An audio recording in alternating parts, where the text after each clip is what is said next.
अस्सलाम पाकिस्तान और ख़ास तौर पे शहरी सिंध की आवाम, कुछ मोटी मोटी बातें मैं आपको करके छोड़ दूंगा।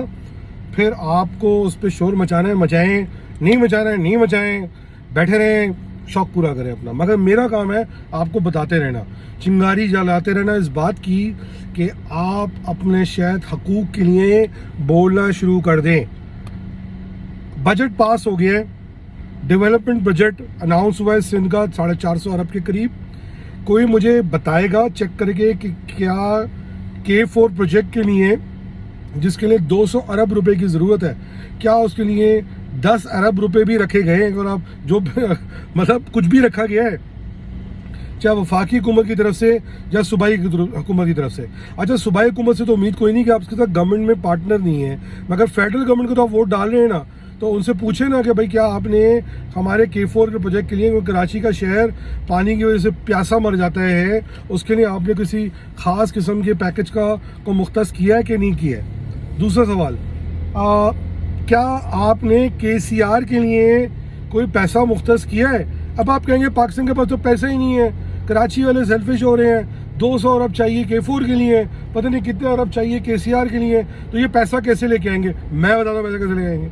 भाई, जिस तरह CPEC में मिले हुए पैसे से आपने ऑरेंज लाइन डाल दी है, उसी तरह आप CPEC में हिस्सा बना के KCR उससे स्पॉन्सर करवा दें। कितना मुश्किल काम है। जो एक काम लाहौर के लिए हो सकता है वो कराची के लिए क्यों नहीं हो सकता भाई?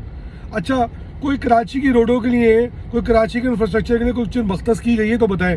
पिछले दिनों हमारे होनहार चेयरमैन मोहतरम खालिद मकबूल भाई MQM पाकिस्तान ने अनाउंस किया था कि वो कराची के अंदर 2 यूनिवर्सिटियाँ लेके आ रहे हैं। तो कहाँ ला रहे हैं? हवा में ला रहे हैं, क्योंकि हैदराबाद यूनिवर्सिटी तो आज तक बना नहीं पाए हैं वो। तो बहुत मोटी मोटी सी बातें हैं, बस ये सिर्फ आप जहन में रखें। पूछ लें आप कि भाई मेरे लिए क्या है, आप वोट डाल रहे हैं, आप हुकूमत का हिस्सा बने हुए हैं, आप ना सूबाई हुकूमत दे रही है ना फेडरल गवर्नमेंट दे रही है, तो फिर आपने क्या सिर्फ सलूट मारने के लिए सीटें ली हुई हैं क्या? आखिरी पॉइंट, मैंने पिछले दिनों भी बात बोली थी, आप चुप रहे। टैक्सेस की मद में सैलरीड क्लास पे जो टैक्स लगने जा रहा है, सही है, उसका एक बड़ा हिस्सा, 50% से ज़्यादा हिस्सा जिसका जो लोड आएगा वो उन नौकरी पेशा लोगों की तरफ आएगा कि जो कराची में नौकरी करते हैं, कराची के हैं, वो इस हिस्से को, इस बोझ को बर्दाश्त करने जा रहे हैं पाकिस्तान के लिए। दुनिया भर में जब हुकूमतें टैक्स लगाती हैं उसकी अगेंस्ट वो उनको पानी देती हैं, बिजली देती हैं, कचरा उठाती हैं, सिक्योरिटी देती हैं। कराची के नौकरी पेशा लोगों के ऊपर मजीद टैक्स लगा दिया गया है। मैंने आप लोगों को कहा था, आपने सुनी नहीं था, चलो अब तो नजर आ गया ना, मजीद टैक्स आप पे लगा दिया गया है। मगर आज भी जब आप रोड पे चलेंगे तो आपका मोबाइल भी छिन सकता है, आपकी जान भी जा सकती है, आपके घर में आज भी पानी नहीं आ रहा, आपके घर का आज भी कचरा नहीं उठ रहा, आपको आज भी नौकरी नहीं मिल रही, मगर आप टैक्स दिए जा रहे हैं। फिर बात हो रही है रिटेलर की। रिटेलर पे भी जब टैक्स की इम्प्लीमेंटेशन होगी, उसका भी सबसे बड़ा बोझ कराची पे ही पड़ेगा। ये ना भूला जाए कि पाकिस्तान की आबादी का 18 से 20% कराची में रहता है, और जो रिटेल बेस है उसका 50% कराची में है, उसका बोझ भी कराची में पड़ेगा। कोई बात नहीं, टैक्स लें, दुनिया में जितने ममालिक हैं वो टैक्स लेते हैं, मगर भाई कुछ तो दें, और कराची को दें।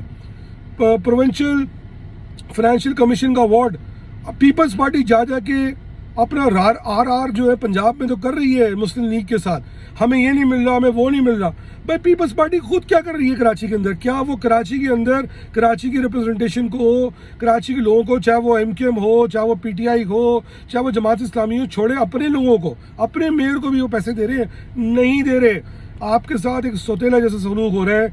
आप पे कम से कम कुछ हज़ार अरब का टैक्स की मद में बोझ और डाले जाने वाले हैं, मगर आप बिल्कुल खामोश हो, मुर्दों की तरह खामोश हो। तो फिर दो टैक्स, हो जलील। जब आप अपने लिए आवाज़ नहीं उठा रहे हो तो फिर कोई क्यों आपको देगा? मैं बार बार एक मिसाल देता हूँ।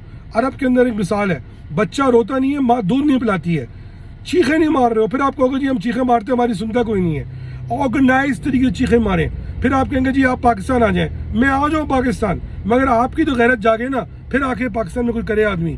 और जो आपके लिए आवाज़ उठा रहे हैं, आप उनका साथ क्या दे रहे हैं? उनका साथ तो दें, कम से कम उनकी तो आवाज़ में आवाज़ डाल के जो है आगे बढ़ें। बस ये जहन में रखें, आप ये टैक्स का बोझ लेने जा रहे हैं, ये आगे बढ़ता रहेगा और आप तो शायद इतने साल नौकरी करके कुछ बचा के बैठे होंगे शायद, तो आप ये टैक्स का बोझ ले भी सकते हैं। आपके आगे आने वाली नस्ल जो है ना वो रुल जाएगी। इसको याद रखें। अभी शोर नहीं मचाएंगे तो फिर जिंदगी पर जलीलो ख्वार होते रहेंगे।